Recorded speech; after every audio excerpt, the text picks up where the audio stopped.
दंगों की बात की, जो पढ़ने में बड़े विभत्स दंगे थे, मतलब जिस तरह से जान माल का लॉस हुआ, बट उसकी सिग्निफिकेंस बहुत है इस सारे केस में और इस केस को इस्टेब्लिश करने में। अब जैसे मैंने कहा कि हम लोग की जानकारी इन चीज़ों के बारे में बहुत कम है, तो थोड़ा हम चाहेंगे कि एजुकेट कर सके कि वो दंगे क्या थे और किसके बीच में हुए थे और अंग्रेज़ों का उसमें रोल क्या था। जी। तो 1809 में लाट भैरव जो कपाल मोचन तीर्थ के बगल में है, तो वहां पे एक बहुत बड़ा राइट होता है जिसका मैंने पहले जिक्र किया था, लाट भैरव राइट्स। और उस दौरान मुसलमान पक्ष जो है एक सेना ऑलमोस्ट लेके जाते हैं काशी विश्वनाथ मंदिर को ही तोड़ने के लिए। और उस समय द हिंदू साइड वो मंदिर की प्रतिरक्षा के लिए वो पूरे सजग होके they go from the other side.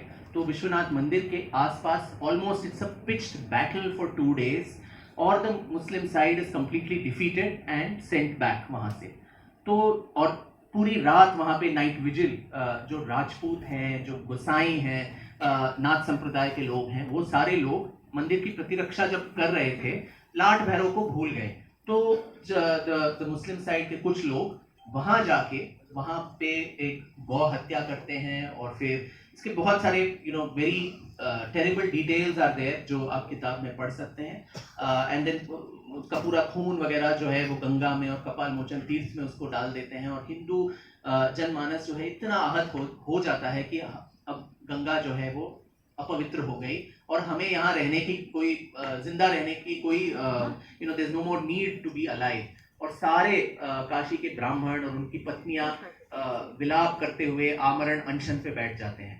तब ये राजपूत लोग, उनके एक नेता भी हैं, वो सारे लोग जाके they have a bloody battle. और उस समय पूरा जो ज्ञानवापी मस्जिद है उसको जला दिया जाता है and the Muslims are completely evacuated from that site and several mosques are also destroyed उस दौरान। और उस समय the British are obviously caught unawares कि ये क्या हो रहा है, दोनों समुदाय they are fighting each other this way.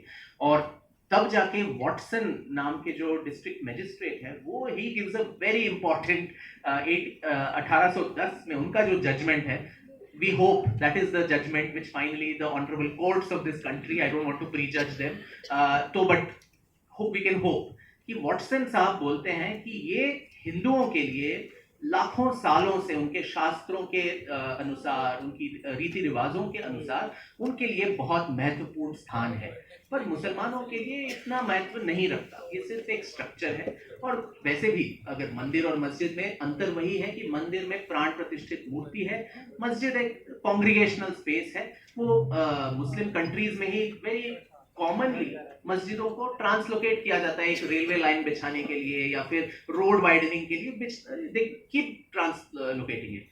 But Watson I think knows that, इसीलिए वो वॉटसन उसमें बोलते हैं कि since this is so important for the Hindu side but it is not that important for the Muslim side, let us, for the larger interest of social harmony, let us completely evacuate the Muslims from this complex and hand it over to the Hindu side, and that is going to establish peace and amity in Varanasi.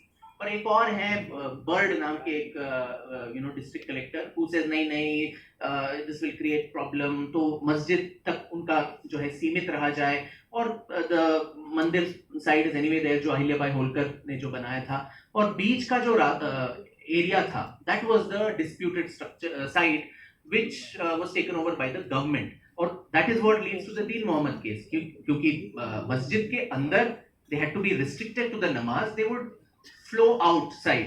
तो पूरा वो परिसर में, मंदिर के परिसर में भी वो आ जाते थे नमाज पढ़ने के लिए, खासकर रमजान के मौके पे जो अलविदा नमाज होते थे लास्ट जुम्मा पे।